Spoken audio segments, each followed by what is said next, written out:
새 봄에도 새로움을 탐험하다. MBC.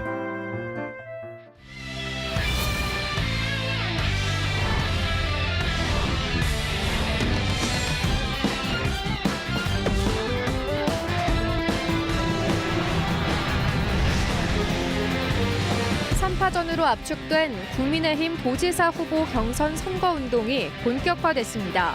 새 과시와 신경전이 팽팽합니다. 출향 인사 출마를 비판하는 근조화안이 선거법 위반 시비에 휘말렸습니다. 닷새 만에 철거되며 선관위가 방관했다는 비난도 쏟아졌습니다. 각 당의 시장군수 후보 공천도 속도를 내고 있습니다. 국민의힘은 5곳에서 시장군수 후보를 확정했고 민주당은 다음 주부터 후보 확정 지역이 나옵니다. 자영업자들이 의무적으로 도입했던 방역 패스 장비가 골칫거리가 됐습니다. 넉 달 만에 폐지되면서 쓸모가 없어졌는데 처분도 쉽지 않습니다. 여러분 안녕하십니까? 계속해서 뉴스투데이 충북 소식입니다. 충청북도가 발표한 어제 코로나19 발생 현황부터 알아보겠습니다. 신규 발생 확진 환자는 2,127명입니다. 지역별로는 청주 424명, 충주 190명, 제천 173명, 단양 64명, 음성 334명, 괴산 84명, 진천 317명, 증평 142명, 보은 91명, 옥천 163명, 영동 145명이 확진됐습니다. 충북 누적 환자는 47만 1,651명, 누적 사망은 6명 늘어 589명입니다. 국민의힘 충북지사 공천장을 놓고 3명의 후보가 어제부터 경선 선거 운동에 돌입했습니다. 첫날부터 대통령 당선인 마케팅이 부각되고 당심 논란까지 벌어졌는데요. 흥행만큼이나 경선 잡음을 우려하는 목소리도 적지 않습니다. 신병관 기자입니다. 국민의힘 경선 선거운동 첫날, 김영한 예비후보는 선거사무소 개소식으로 새몰이에 나섰습니다. 경선 참여를 요청했던 3명의 국회의원들이 참석했고 나경원 전 의원 등의 축하 영상과 윤석열 대통령 당선인의 축사도 소개됐습니다. 김 후보도 특별 고문으로 대통령 당선인과의 관계를 집중 부각시켰습니다. 새로운 정부와 제가 힘을 모아서 충북 도정을 발전시키는데 도민들의 삶을 개선하는 데 기여할 수 있지 않을까. 김 후보를 향한 견제는 한층 강화됐습니다. 오재세 예비후보는 기자회견을 열어 국회의원들이 김 후보의 경선 참여를 권유하면서 잊지도 않은 당심이 횡행하고 있다며 사죄를 요구했습니다. 당을 향해서도 도민과 당원의 현명한 판단을 위한 공정한 경선 관리를 요청했습니다. 현역 국회의원이나 당협위원장이 절대 여기에 줄 세우기를 하지 말라 하는 지시가 저는 내려져야 한다고 생각합니다. 박경국 예비후보는 정치적 선명성을 경선 승부수로 꺼내들었습니다. 김 후보와 오 후보 모두 민주당 간판으로 4선 의원을 역임한 뒤 전향했다며 전통 보수의 유일한 적자는 자신이라고 당심 공략에 초점을 맞췄습니다. 충북에서 대부분의 공직 생활을 한 경력을 공약으로 보여준다는 전략도 세웠습니다. 지방행정은 생활행정의 종합행정이기 때문에 그리고 현장행정이기 때문에 현장을 중요시해야 됩니다. 그래서 실질적으로 현장에서 작동할 수 있느냐. 국민의힘 경선 선거운동은 오는 18일까지 진행됩니다. 첫날부터 세과시와 신경전이 팽팽한 가운데 경선 흥행만큼이나 당내 갈등을 얼마나 수습하느냐가 본선 경쟁력에도 영향을 미칠 전망입니다. MBC 뉴스 신병관입니다. 출향 인사들의 충북지사 출마를 두고 충북도청 앞에 설치됐던 근조화환이 닷새 만에 철거됐습니다. 이 사이 근조화환에 이름이 붙어있던 한 후보가 공천 대상에서 탈락했는데 시민단체에서는 선관위가 방관했다며 책임자 처벌을 요구하고 나섰습니다. 김대훈 기자입니다. 충북도청 앞에 근조화한 행렬이 늘어서 있습니다. 국민의힘 충북지사 공천을 신청한 김영환, 이해운 두 후보를 비판하는 내용입니다. 선거일 180일 전부터 선거에 영향을 미치는 시설물 설치를 금지한 공직선거법 90조 위반입니다. 일부 화안에는 지역 시민단체 명의가 쓰여 있는데 해당 단체들은 보낸 적이 없었습니다. 지난 7일 오후부터 설치돼 다음 날 선관위가 즉시 잦은 철거를 요구했고 이번에는 이름 한 글자만 가린 채 그대로 전시됐습니다. 결국 이 화안들은 선관위가 선거법 위반이라는 공문을 보낸 뒤에야 닷새 만에 철거됐습니다. 그 사이 당사자 가운데 한 명인 이해운 후보는 공천 대상에서 탈락했습니다.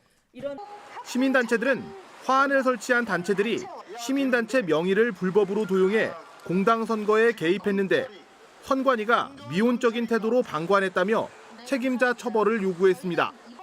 어쨌든 그 퍼포먼스를 진행한 단체는 소기의 목적을 달성을 했다고 생각해요. 또 선관위가 방치함으로써 그런 어쨌든 공직 선거에 실질적으로 뭔가 영향을 미친 결과가 되었기 때문에 충청북도 선관위는 절차에 따라 철거 명령을 했다면서 화안 설치와 관련해 정확한 사실관계를 조사 중이라고 해명했습니다.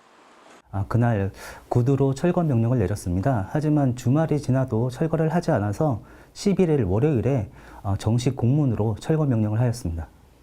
시민단체가 화안을 설치한 단체들을 고소하면서 경찰은 일단 고소인 조사를 마친 상태입니다. 화안을 설치한 단체 가운데 일부 인사가 자신이 국민의힘 특정 후보를 돕고 있다고 밝힌 것으로 알려져 수사 결과에 따라 후폭풍이 상당할 수도 있을 것으로 보입니다. 해당 후보는 MBC 충북과의 통화에서 자신은 화안 설치와 전혀 관련이 없고 해당 인사도 캠프 소속이 아니라고 밝혔습니다. MBC 뉴스 김대웅입니다. 본격적인 지방선거 경선에 돌입한 국민의힘이 충북 11개 시군 가운데 5곳에서 일찌감치 시장군수 후보를 확정했습니다. 최다 6명이나 몰렸던 시군도 2, 3파전으로 압축했습니다. 심종만 기자입니다. 면접과 서류평가, 여론조사를 거친 국민의힘 충북도당은 5개 시군 단체장 후보를 서둘러 확정해 본선 무대에 올렸습니다.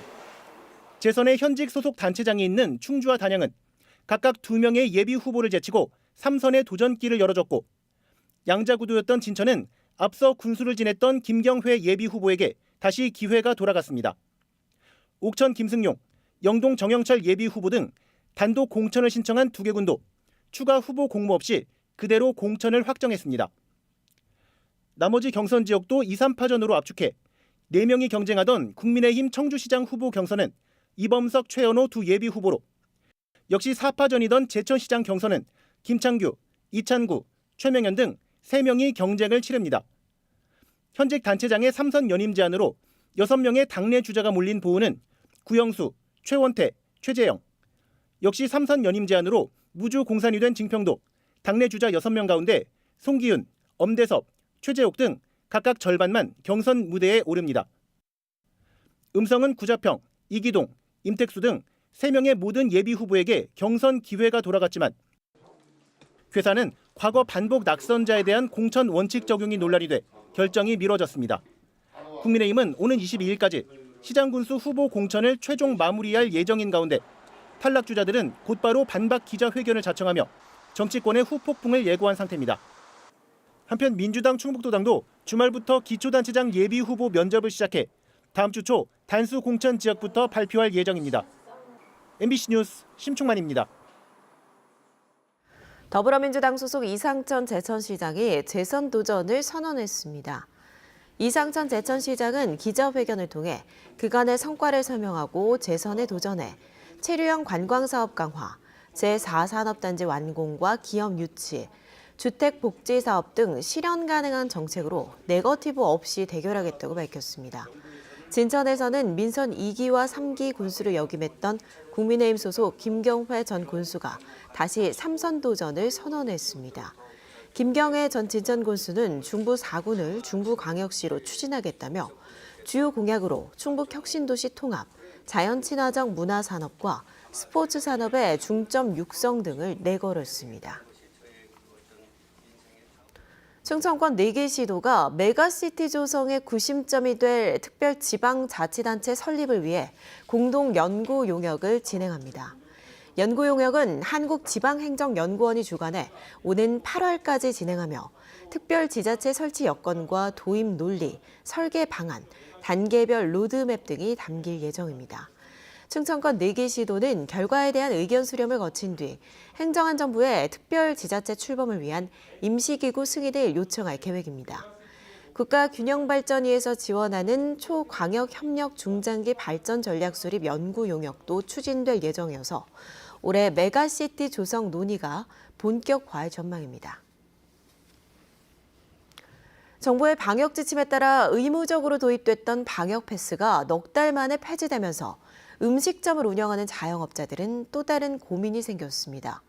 더 이상 쓸모가 없어진 방역 패스 장비를 처분하고 싶은데 이게 쉽지 않아 속을 태우고 있습니다. 김영일 기자입니다. 지난해 통신업체와 QR 인증용 태블릿 PC 개통 계약을 체결한 오리 전문 식당 사장 안명순 씨. 방역 패스가 지난달부터 중단되면서 필요 없어진 태블릿 PC 계약 해지를 요청했다. 오히려 위약금만 요구당했습니다. 2년 약정을 하고 만약에 해지할 경우에 할인받았던 금액이랑 단말기가 저희가 무료로 나간 거거든요. 이게 아마 위약금으로 나갈 거예요. 결국 쓸모가 없어진 태블릿 PC는 서랍 안에만 방치해놓고 있습니다. 쓰지도 않고 그냥 어떻게 해요? 할 수 없지 뭐 약정 기간 동안 기다리고 있어야지. 방법이 없어요.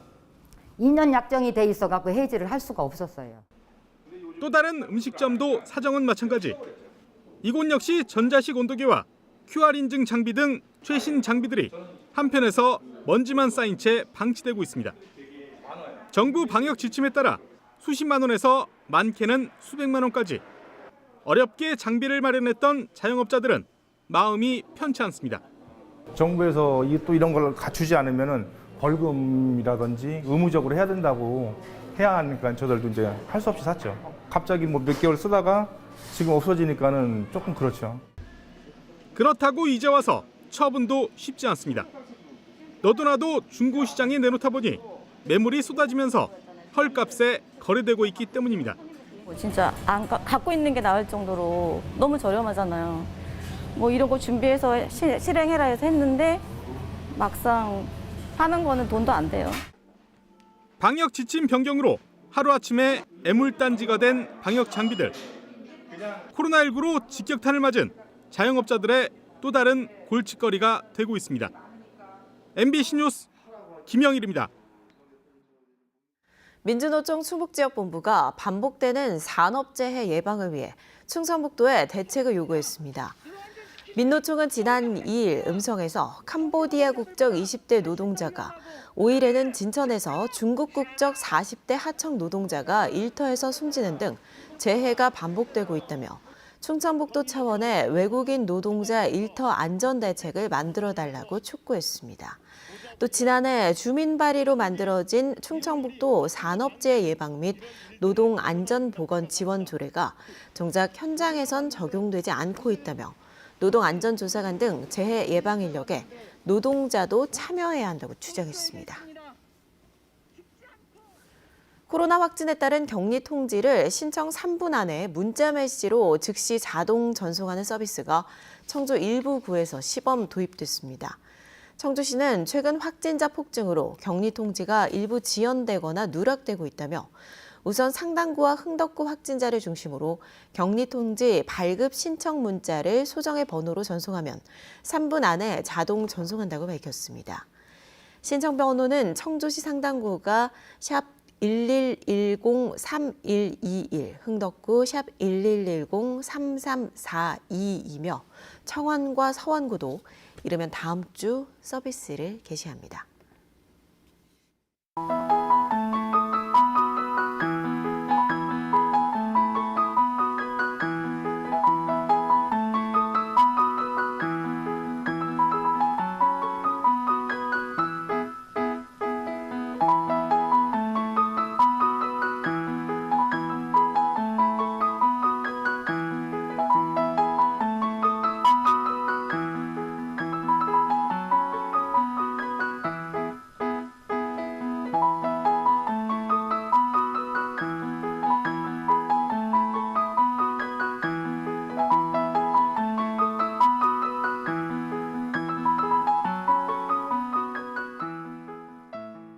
청주와 충주, 제천에서만 운영했던 오존경보제가 올해부터 충북 전역으로 확대 시행됩니다.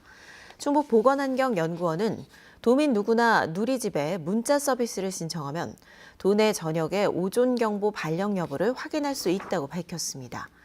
지역별 1시간 평균 오존 농도가 0.12ppm 이상이면 주의보가, 0.3ppm 이상은 경보, 0.5ppm을 넘으면 중대경보가 발령됩니다.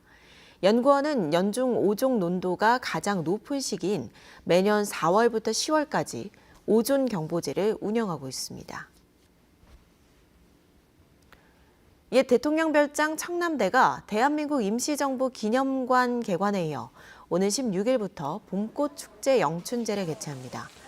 다음 달 8일까지 3주간 진행되는 영춘제에서는 야생화와 동호회원들의 수목분제, 도내 자생식물 등 750여 점의 봄꽃이 청남대 곳곳에 전시됩니다. 또 비올라와 백묘국 등 3가지 초화류 5만 5천여 본도 함께 관람할 수 있습니다. 한편 충청북도는 윤석열 당선인의 청와대 공개 계획이 청남대에 미칠 영향에 촉각을 곤두세우고 있습니다. 충북도 내 보이스피싱 범죄가 많이 줄었습니다. 충북경찰청에 따르면 올 1분기 도내 보이스피싱 범죄는 215건으로 지난해 같은 기간 발생한 341건보다 37%나 감소했습니다. 피해 금액도 96억 원에서 52억 원으로 46% 줄었습니다. 충북경찰은 금융범죄예방관을 4년째 운영하면서 은행 직원에게 신종 사기 수법을 안내하고 범인을 검거하는 등 보이스피싱 예방 활동을 벌이고 있습니다. 충청권 리포트입니다. 대전에서 올해 들어 전국 처음으로 델라웨이 포도가 출하됐습니다. 예년에 비해서 출하 시기는 일주일 정도 늦었지만 따뜻한 겨울 날씨와 햇볕 덕에 당도가 높고 작황도 좋은 편이라고 합니다. 김지혜 기자의 보도입니다. 대전시 대별동의 한 포도 농가. 가지마다 자줏빛 포도송이가 주렁주렁 달렸습니다. 18도가 넘는 시설하우스 안에서는 포도 수확이 한창입니다. 전국에서 델라웨어 포도 첫 출하인데 보통 7월에 나오지만 대전 산내 지역 농가들은 가온 재배를 통해 3개월가량 더 빨리 시장에 내놓고 있습니다. 델라웨어 포도는 다른 포도에 비해 과육이 연하고 단맛이 강한 게 특징입니다. 씨가 없어 먹기 편하고 당도는 20브릭스 이상으로 최근 인기를 끌고 있는 샤인머스켓과 비교해도 뒤지지 않습니다. 올해 델라웨어 포도 수확 시기는 평년보다 일주일 정도 늦어졌지만 따뜻한 겨울 날씨와 햇볕 덕에 작황이 좋아 농민들의 표정이 밝습니다. 순수 태비만을 사용하여 포도 당도를 높이기 위해서 유기농 농법으로 농사를 지어 포도 당도가 상당히 좋게 나타나고 첫 수확을 하게 돼서 매우 기분 좋게 생각합니다. 수확한 포도는 대형마트와 백화점 등에서 소비자들과 만나게 되는데 앞으로 판로를 더 확대해 지역 특산 농산품으로 입지를 강화해 나갈 계획입니다. 내년 1월부터 실행되는 고향사랑 기부제 제도가 있는데 우리 산내 지역의 특산품인 델라웨어 포도를 널리 홍보하여 우리 농가 소득에 기여할 수 있도록. 대전 산내 지역 96개 재배 농가는 올해 460여 톤 규모의 포도를 출하해 여름을 먼저 느끼려는 소비자들의 입맛을 사로잡을 계획입니다. MBC 뉴스 김지혜입니다.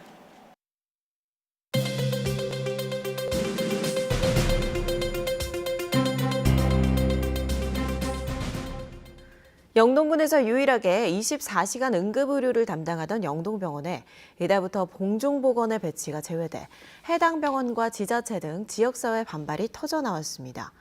영동군은 공식 보도 자료를 통해 영동병원에 한 명 남아있던 응급실 공중보건이 1명을 전출하고 해당 자리를 공석으로 남겨둔 것은 의사 채용이 어려운 지역 여건을 고려하지 않은 것이라며 보건복지부를 공개 성토했습니다. 영동병원도 보건복지부의 갑작스러운 전출 조치로 당장 24시 응급실 운영이 쉽지 않아졌다며 어려움을 토로했습니다. 한편 보건복지부는 공보의 부족 문제를 해결하기 위해 응급의료기관과 인구 50만 이상 지방의료원 등은 공보의 배치를 제외했습니다. 교육부가 반려했던 증평 송산지구 초등학교 신설안이 다음 주 교육부 투용자 심사에 재도전합니다. 충청북도교육청은 증평 송산지구에 유치원 포함 40학급, 전교생 949명 규모의 가칭 송산초 신설안을 오늘 19일 예정된 교육부 중앙투자심사에 제출했습니다. 도교육청은 앞선 반려 사유를 고려해 개교 시기를 2025년 3월에서 9월로 늦추고 과다 또는 오류 지적을 받은 시설비도 일부 축소했습니다. 한편 청주 오송과 동남지구에 각각 추진하던 일반고 신설안은 향후 지역 학생 수요 등을 더 분석하기 위해 이번 심사 대상에서 빠졌습니다. 옥천군이 모든 청소년들에게 가정소득 수준과 관계없이 해마다 최대 10만 원씩 용돈을 줍니다. 옥천군은 청소년들의 교육문화 활동을 권장하기 위해 올해부터 해마다 13에서 15세는 7만 원, 이후 18세까지는 10만 원씩 바우처 카드를 지급해 가맹점으로 지정된 문구점이나 서점, 임의용실, 안경점 등에서 사용할 수 있도록 했습니다.